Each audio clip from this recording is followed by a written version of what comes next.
अस्सलाम वालेकुम लाला जी। जी वालेकुम लाला अस्सलाम। जी की हाल है? करम इमरान साहब ਤੁਸੀਂ ਪਾਣੀ ਲਾਈ ਜਾ ਰਹੇ ਹੋ? ਪਾਣੀ ਭਾਈ ਹੁਣ ਮਾਸ਼ਾਅੱਲਾ ਠੀਕ ਆ, ਪਾਣੀ ਲਾਉਣ ਡਿਆ ਵਾਰੀ ਸੀਗੀ ਕੀ ਗੱਲ ਆ, ਪਿੰਡ 'ਚ ਕੋਈ ਖੁਸ਼ਹਾਲੀ ਨਹੀਂ ਨਜ਼ਰ ਆ ਰਹੀ, ਕੀ ਮਾਮਲਾ ਵਾ? ਆਪਣੇ ਪਿੰਡ 'ਚ ਖੁਸ਼ਹਾਲੀ ਦਾ ਮਾਮਲਾ ਤੂੰ ਪੁੱਛ ਲਿਆ ਵਾ। ਉਹ ਪੰਜਾਬੀ ਦੀ ਇੱਕ ਮਿਸਾਲ ਆ ਕਿ 11ਵੀਂ ਦਾ ਪਤਾ 12ਵੀਂ ਨੂੰ ਲੱਗਦਾ।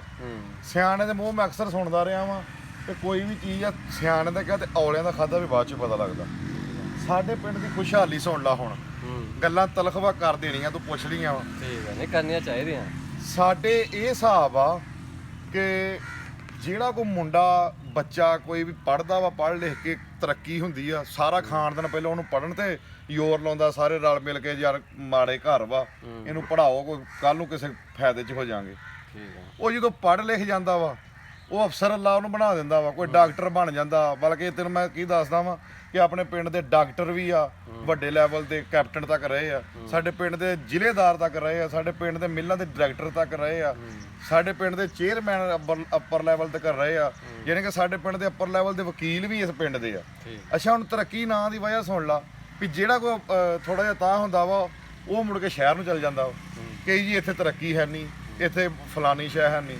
ਵੀ ਦੱਸੋ ਤਰੱਕੀ ਤੁਸੀਂ ਲਿਆਉਣੀ ਆ, ਵੀ ਤੁਸੀਂ ਇੱਥੇ ਰਹੋਗੇ ਤਾਂ ਤਰੱਕੀ। ਹੁਣ ਨਾਲ ਦੇ ਪਿੰਡਾਂ ਨੂੰ ਤੂੰ ਦੇਖ ਲਾ, ਤੂੰ ਉਧਰ ਉਸ ਪਿੰਡ ਦੀ ਮਿਸਾਲ ਦਿੱਤੀ ਸੀ ਫਰਾਲੇ ਦੀ, ਲਾ ਲਾ, ਉੱਥੇ ਜਿੰਨੇ ਅਫਸਰ ਹੋਏ ਆ ਸਾਰੇ ਵਿੱਚ ਆ, ਜਿਹੜੇ ਕੋਈ ਬਾਹਰ ਜਾਂਦੇ ਸਾਰੇ ਉਹ ਕਹਿੰਦੇ ਭਾਈ ਅਸੀਂ ਰਵਾਂਗੇ ਤੈਨੂੰ ਸਹੂਲਤਾਂ ਆਉਣੀਆਂ। ਇਹ ਤੇ ਉਹੀ ਹਿਸਾਬ ਹੋ ਗਿਆ ਨਾ ਜਿੱਦਾਂ ਇਹ ਜਾਣ ਡਿਆ, ਜਿਹੜਾ ਕੋਈ ਚਾਰ ਆਨੇ ਕਮਾਉਣ ਲੱਗ ਪੈਂਦਾ ਬਾਹਰ ਚਲ ਜਾਂਦਾ। ਉਹ ਮੈਨੂੰ ਇੱਕ ਗੱਲ ਕਹਾਣੀ ਯਾਦ ਆ ਗਈ ਕਿ ਉਹ ਨਾ ਇਸੇ ਤਰ੍ਹਾਂ ਜਿਸ ਤਰ੍ਹਾਂ ਹੁਣ ਗੱਲਬਾਤ ਹੋਈ ਕਿ ਹੁਣ ਮੈਂ ਤੈਨੂੰ ਤਰੀਕੇਕਾਰ ਨਾਲ ਗੱਲ ਸਮਝਾਉਣਾ ਵਾ। ਜਿੱਦਾਂ ਪੜ੍ਹੇ ਗਏ, ਪੜ੍ਹ ਲਿਆ ਤੇ ਚੱਲ ਗਿਆ, ਪੜ੍ਹ ਲਿਆ ਤੇ ਚਲੇ ਗਏ। ਇਸੇ ਤਰ੍ਹਾਂ ਨਾ ਕੋਈ ਬੰਦਾ ਮਰ ਗਿਆ, ਜਿਸ ਟਾਈਮ ਉਹ ਮਰ ਗਿਆ ਤੇ ਉਹ ਕਬਰ 'ਚ ਉਹਨੂੰ ਪਾ ਦਿੱਤਾ। ਹੁਣ ਫਰਿਸ਼ਤੇ ਆ ਗਏ ਹਿਸਾਬ ਕਿਤਾਬ ਲੈਣ।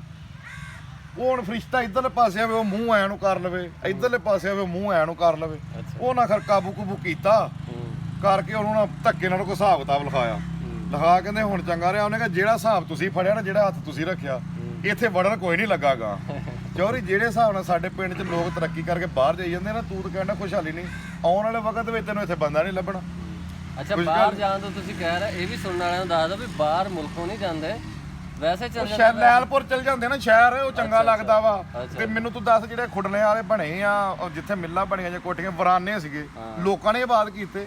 ਉਹ ਯਾਰ ਇਸੇ ਪਿੰਡ ਦੇ ਵਿੱਚ ਜਿਹੜੇ ਅਫਸਰ ਤੈਨੂੰ ਮੈਂ ਦੱਸਣ ਡਿਆ, ਸਾਡੇ ਪਿੰਡ ਦੇ ਬੜੇ ਬੜੇ ਅਫਸਰ ਇਸੇ ਪਿੰਡ 'ਚ ਹੁੰਦੇ। ਇੱਥੇ ਹਸਪਤਾਲ ਵੀ ਹੁੰਦੇ, ਇੱਥੇ ਹਰ ਤਰ੍ਹਾਂ ਦਾ ਬੰਦਾ ਹੁੰਦਾ, ਯਾਨੀ ਕਿ ਜਿਹੜੇ ਲੈਵਲ ਤੇ ਤੈਨੂੰ ਪਤਾ ਹਰ ਮਹਿਕਮੇ ਦੇ ਅਫਸਰ ਇੱਥੇ ਸੀ। ਇੱਥੇ ਹਰ ਸਹੂਲਤ ਆ ਸਕਦੀ ਸੀ। ਘਰ ਬਹਿ ਕੇ ਸਿਗਨਲ ਵੀ ਨਹੀਂ ਆਉਂਦੇ ਯਾਰ, ਫੋਨ ਵੀ ਨਹੀਂ ਬੰਦਾ ਸੁਣ ਸਕਦਾ ਕਿਸੇ ਨਾਲ ਗੱਲ, ਨੈਟ ਤੇ ਬਹੁਤ ਦੂਰ ਦੀ ਗੱਲ ਆ, ਸਿਗਨਲ ਨਹੀਂ ਆਉਂਦੇ ਯਾਰ। ਹੁਣ ਮੈਂ ਤੈਨੂੰ ਕੀ ਦੱਸਾਂ, ਇਹੀ ਤਾਂ ਤੈਨੂੰ ਦੱਸਣ ਡਿਆ ਵੀ ਐਂਡ ਤੇ ਇੱਥੇ ਬੰਦੇ ਨਹੀਂ ਆਉਣੇ ਜੋ ਹੱਥ ਲੋਕਾਂ ਨੇ ਫੜਿਆ ਵਾ।